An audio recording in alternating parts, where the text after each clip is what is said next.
Estamos aqui repercutindo a nossa enquete do dia de ontem. Na nossa enquete do dia de ontem, nós pedimos para você, na sua opinião, qual será a consequência de mais essa fala infeliz do presidente Lula quando ele comparou a ação de Israel lá na faixa de Gaza com o Holocausto judeu promovido pelos nazistas e por Adolf Hitler. Uma fala muito infeliz, repercutiu demais negativamente, ainda está repercutindo. Foi considerada persona non grata lá em Israel, Lula, até que se retratasse. Aí o chanceler lá disse que persona non grata é Israel, dobrou a aposta para cima de Israel. Enfim, uma situação complicada na área diplomática. O Lula mandando o embaixador lá de Israel voltar para o Brasil. Então, na área diplomática, praticamente inexiste a possibilidade, se o embaixador volta ao Brasil, na área diplomática inexiste a possibilidade aí de qualquer negociação, qualquer acordo, né? Retratação ou voltar a uma normalidade a situação entre Brasil e Israel. Essa é uma dificuldade realmente. E 43,9% das pessoas que votaram na nossa enquete no dia de ontem disseram o seguinte: as relações diplomáticas não serão rompidas, mas estão por um fio. 43%, quase 44% votaram nessa opção. Com 35,4%, Israel irá romper as relações diplomáticas com o Brasil. Na verdade, ontem, durante o dia, com essa retirada do embaixador lá de Israel, praticamente o Brasil, né? Praticamente o Brasil anunciou o rompimento com Israel na medida em que retira o embaixador lá do país. Então, no fundo, aconteceu aí um rompimento por parte do Brasil e que dá a entender que era essa mesma a intenção com essa fala de Lula. Ele não falou isso ao esmo, ao vento, não foi uma mera gafe. Havia a intenção de ter alguma represália lá do outro lado e quando ele foi considerado persona non grata, ele simplesmente mandou o embaixador então se retirar lá de Israel, ou seja, de certa forma está rompendo aí com Israel e a gente vai acompanhando quais os efeitos, as consequências disso também para as relações, principalmente relações comerciais do Brasil com Israel, que é uma potência tecnológica. 14,6% das pessoas votaram que a continuidade das relações comerciais e institucionais entre Brasil e Israel está acima desse tipo de incidente. Não me parece que seja esse o caso, diante já do que aconteceu no dia de ontem, depois que a enquete estava aí no ar, né? A gente começou já com a enquete logo cedo e ainda nós tivemos um percentual de 5% aqui que diz que Lula tem razão e o Brasil deve romper com Israel de fato. Então esse foi o resultado da nossa enquete do dia de ontem aqui no Repórter Cultura, repercutindo a fala de Lula, comparando as ações de Israel na faixa de Gaza com o Holocausto judeu, uma comparação esdrúxula e que gerou repercussões internamente, inclusive com um pedido de impeachment, que é o tema da nossa enquete no dia de hoje, e internacionalmente também repercutindo muito negativamente para o Brasil, que já foi chamado por Israel de anão diplomático e dessa feita agora persona non grata. Aproveitar o dele que estamos falando de enquete. A enquete está sendo distribuída nesse momento já nos grupos de jornalismo também, para o pessoal poder participar. Se você quiser dar uma reforçada também hoje no assunto da enquete, Odair, para os ouvintes. Muito bem, a nossa enquete do dia de hoje, ela está repercutindo que mais de 100 assinaturas já foram colhidas para um impeachment, um possível impeachment do presidente Lula, a partir do momento que ele teve essas falas infelizes aí no final de semana, lá na Etiópia, e o pessoal se mobilizando aí para encaminhar um pedido. Vai prosperar isso? Eu tenho a impressão que não, mas diante desses acontecimentos e desse pedido de impeachment, enfim, você acha que Luiz Inácio Lula da Silva, termina esse mandato? Ele vai terminar esse mandato, sim ou não? Você vai votar, vai participar e vai interagir com a gente na manhã desta terça-feira. Portanto, enquete disponível já nos grupos de WhatsApp da Rádio Cultura, nos grupos de jornalismo. Olha, ex-prefeito Serginho entra na disputa eleitoral em Indaial. O panorama político de Indaial ganhou um novo capítulo com a entrada do ex-prefeito Sérgio Almir dos Santos, conhecido como Serginho do MDB, na disputa eleitoral de 2024. Com 2 mandatos como prefeito, o Serginho deixou sua marca na história da cidade, sendo reconhecido aí por uma gestão considerada uma das melhores já vistas em Indaial, especialmente pela habilidade em articular forças em torno do seu nome. Atualmente, o papel de Serginho é fundamental na aglutinação de uma mobilização ainda maior entre os MDBistas e eleitores que reconhecem o potencial representado por sua figura. Seu objetivo é capitalizar esse apoio para fortalecer a pré-candidatura do vereador Roger Nippers, escolhido pelo MDB para concorrer às eleições municipais. Mas o grupo ainda não descarta a figura singular de Serginho como nome potencial no pleito. Olha, o Serginho vem com força aí, né? Para essa disputa, entrando firme na disputa lá em Indaial. E os bastidores da política municipal estão se movimentando, claro, em função das eleições que acontecem esse ano. Então, aqui em Timbó, a gente também já vê essa movimentação. Em todas as cidades do país, isso acontece. As coligações, os blocos se unindo para que possam ter aí buscando o apoio necessário para se candidatar e posteriormente concorrer aí de forma competitiva nessa eleição municipal.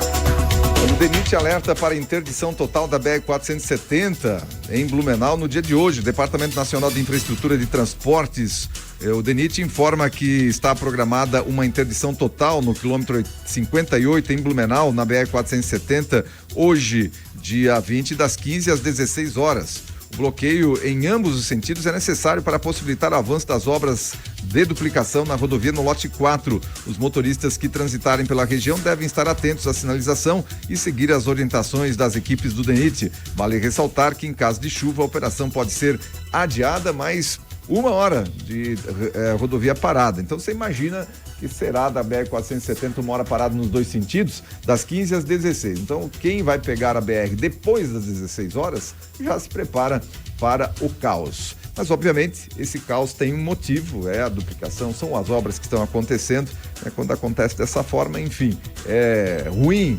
mas a gente sabe que tem um motivo por trás disso e vale a pena essa espera, esse incômodo no trânsito que está agora na BR-470.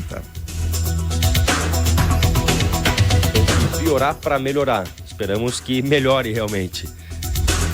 Olha, a vice-governadora, a Marilisa Boehm, vice-governadora aí do estado de Santa Catarina, assumiu pela 2ª vez o governo neste sábado, dia 17.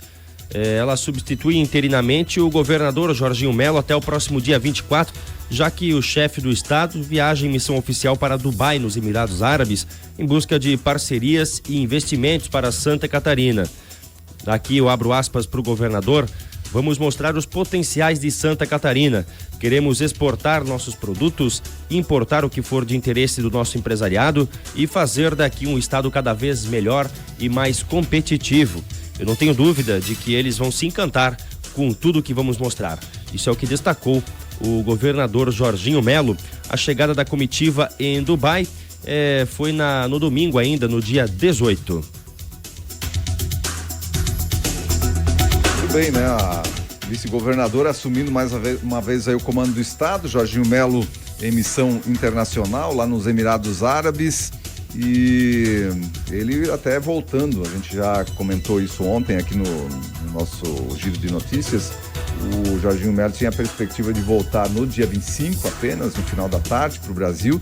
Antecipou em um dia esse retorno em função da manifestação que está marcada lá em São Paulo, convocada aí por Jair Bolsonaro, seus apoiadores, e manifestação que já tem várias presenças confirmadas. E vamos ver, tem comentaristas, analistas aí falando que será que acontece a manifestação? Será que Jair Bolsonaro consegue participar se a manifestação acontecer?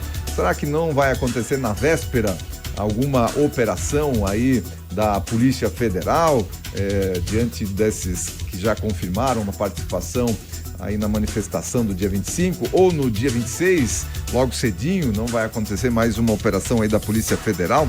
Enfim, essa situação toda, claro, está repercutindo e vamos ver o que acontece dali em diante. A gente já repercutiu muitas vezes por aqui também a situação lá de Florianópolis, um projeto de lei que estava tramitando lá na Câmara de Florianópolis, foi aprovado em segunda votação, que prevê internação involuntária de pessoas em situação de rua. O projeto segue agora para a sanção do prefeito Topázio Neto, autor da matéria. O placar terminou com 17 votos favoráveis e 5 contrários. Desses 5 contrários, nós tivemos um que foi do PL, um vereador do PL votou contra esse projeto, e outros 4 votos foram do PSOL e do PT, que votaram contra esse projeto de lei lá da cidade de Florianópolis. De autoria da Prefeitura de Florianópolis, o projeto tramitava em regime de urgência no parlamento lá de Florianópolis. A sessão teve quase 3 horas de duração. A ideia da Prefeitura é aplicar a lei o quanto antes. Topázio, que é o prefeito, afirmou que tão logo o Executivo recebesse o ok do Legislativo, o texto passaria por adequações finais para virar lei lá em Florianópolis. O que diz esse projeto, só recordando então, destinado a pessoas em situação de rua e em vulnerabilidade, o texto desse projeto de lei prevê oferecer cuidados médicos e apoio multidisciplinar às pessoas em situação de rua, especialmente aquelas afetadas pela dependência química ou transtornos mentais. O objetivo é ajudá-las a se recuperarem completamente e se reintegrarem à sociedade e à família. Sendo assim, qual seria o motivo para alguém votar contra esse projeto, especialmente PSOL e PT, que vivem falando em reintegração? Quando falam dos presos, por exemplo, não, mas a saidinha temporária é uma maneira de você começar uma reintegração das pessoas com a sociedade, enfim. Agora, quando esse projeto aqui, que lá no seu corpo diz que as pessoas serão cuidadas por médicos e apoio multidisciplinar, essas pessoas vão ter assistência que muitos trabalhadores e suas famílias não têm. Muitos trabalhadores que têm residência fixa, que têm emprego fixo, muitos trabalhadores não vão ter essa assistência multidisciplinar que esses moradores de rua vão ter através desse projeto lá na cidade de Florianópolis. E aí tem vereador votando contra. Por quê? Porque não é voluntário, é involuntário. A prefeitura se dá o direito nesse sentido de encaminhar essas pessoas, mesmo de forma involuntária, para o tratamento. Mas essas pessoas têm alguma condição? Me digam aí vocês que acompanham a nossa programação. Essas pessoas têm alguma condição de escolha? Elas têm capacidade de escolher? Elas não estão ali sob a dependência total do vício? Elas têm alguma capacidade de escolher? Não é um caminho melhor quando elas vão ter uma assistência, como eu falo aqui, uma assistência que muitos trabalhadores, pais de família não têm, não podem oferecer para suas famílias? Essas pessoas terão. É de forma involuntária, mas elas terão um tratamento adequado, multidisciplinar, dando uma oportunidade para elas serem reinseridas, sim, aí à sociedade. Até porque a situação de Florianópolis não está nada fácil, né, em relação aos moradores, às pessoas em situação de rua lá, onde estão acontecendo muitos crimes, né, muita violência com esse pessoal que está na rua. Você vê, ontem mesmo foi aprovada essa lei de internação involuntária e ontem mesmo também na madrugada aí mais um crime. Morador de rua foi morto por um andarilho rival, com facadas no pescoço. Esse mesmo matou um, deixou o outro ferido ali na cidade de Florianópolis. Então, nesse final de semana que aconteceu, né?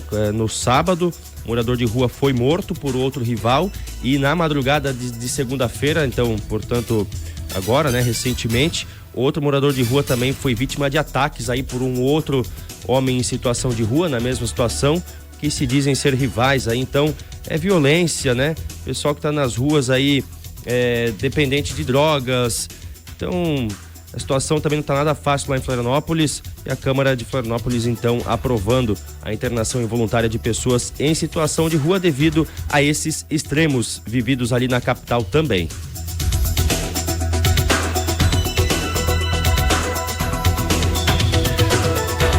Ministro da Justiça e Segurança Pública, Ricardo Lewandowski, autorizou nesta última segunda-feira o envio da Força Nacional de Segurança Pública para o município de Mossoró, no Rio Grande do Norte, em resposta à fuga dos 2 detentos da penitenciária federal local. A medida vem após 6 dias de intensas buscas que mobilizaram centenas de agentes e recursos especializados. Em entrevista coletiva, Lewandowski afirmou que não é possível afirmar ainda se houve participação de agentes penitenciários na fuga, contrariando uma declaração do presidente Lula, que sugeriu tal hipótese.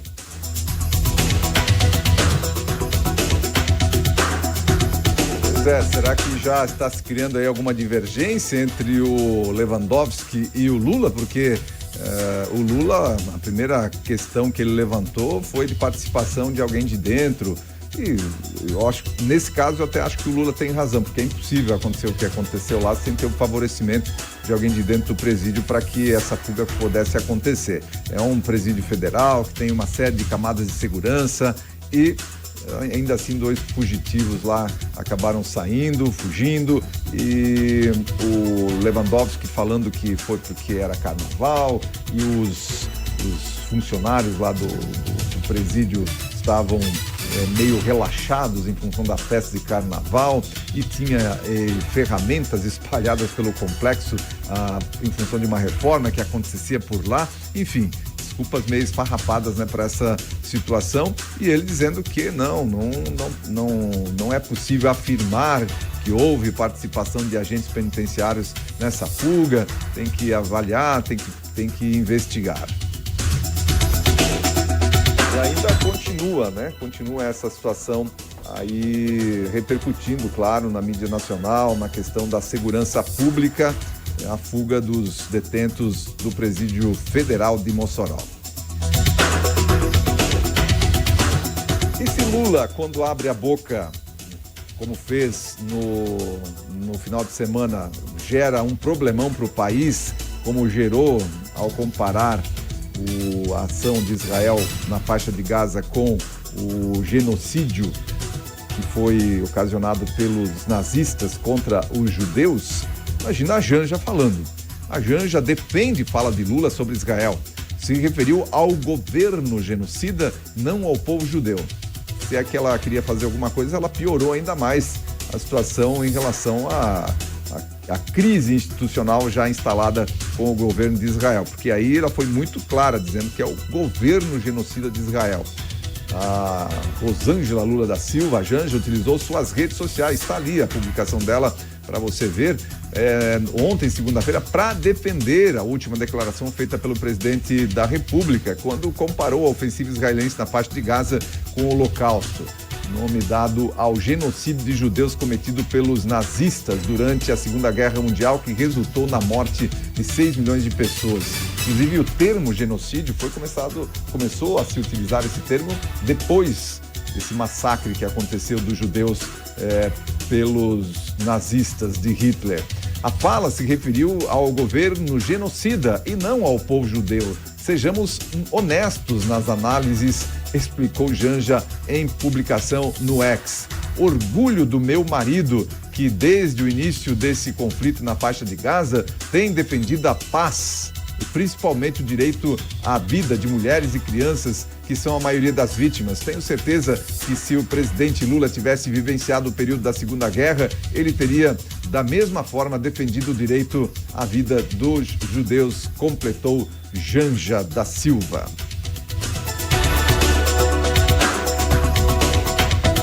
Olha, a Janja de boca fechada é uma poeta.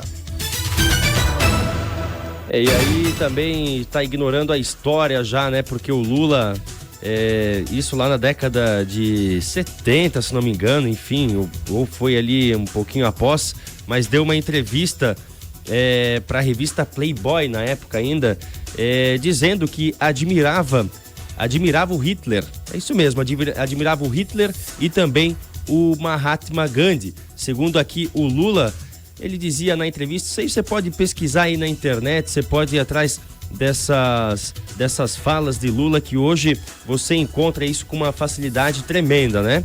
Dizia aqui que o Hitler, mesmo errado, tinha aquilo que eu admiro no homem, o fogo de se propor a fazer alguma coisa, e tentar fazer. Daí vem a Janja e diz aqui que se tivesse vivo na Segunda Guerra Mundial, iria com certeza defender o direito à vida dos judeus. Com certeza, declarando admiração por Hitler. Assim que ele defenderia os judeus.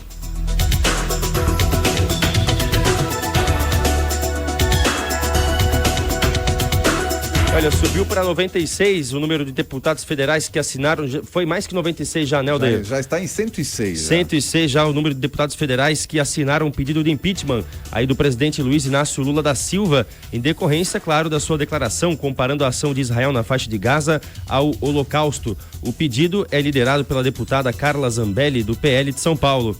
Os parlamentares alegam que as declarações do petista configuram crime de responsabilidade, de acordo com o artigo 5º da Constituição Federal, que estabelece que são crimes de responsabilidade contra a existência política da União, cometer ato de hostilidade contra a nação estrangeira, expondo a República ao perigo de guerra ou comprometendo-lhe a neutralidade. É a neutralidade diplomática que não existe mais, né? Exatamente. A neutralidade diplomática acabou faz tempo e aqui, olha, vamos ler com calma para você escutar esse artigo da lei do impeachment. São crimes de responsabilidade contra a existência política da União. Item 3 aqui, cometer ato de hostilidade contra a nação estrangeira, expondo a República ao perigo da guerra ou comprometendo-lhe a neutralidade. Os deputados, enfim, juristas que estão apoiando esse impeachment estão se baseando nesse artigo aqui da lei do impeachment. O problema é que nós sabemos quem são os guardiões da Constituição atualmente aí no Brasil. Exatamente, né? Mas o movimento está acontecendo. Agora, se vai ou não ocorrer, eu acho que não vai acontecer, mas é a movimentação que já começa a acontecer nesse sentido, por isso que na nossa enquete a gente está pedindo para você acha que o Lula vai conseguir terminar o mandato desse jeito, já com pedido de impeachment, já sendo apresentado aí com mais de 106 assinaturas?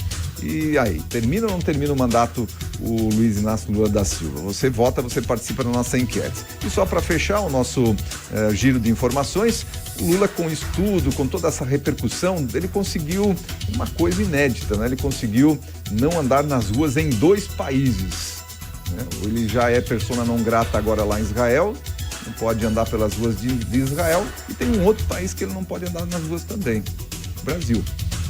E é a primeira vez na história do Brasil, primeira vez que nós temos aqui um presidente persona non grata, ou seja, que não é bem-vinda em outro país aqui do globo. Pois é, mais uma conquista desse governo. 7 horas mais 22 minutos, 7h22, encerramos assim o nosso giro de informação nesta manhã de terça-feira.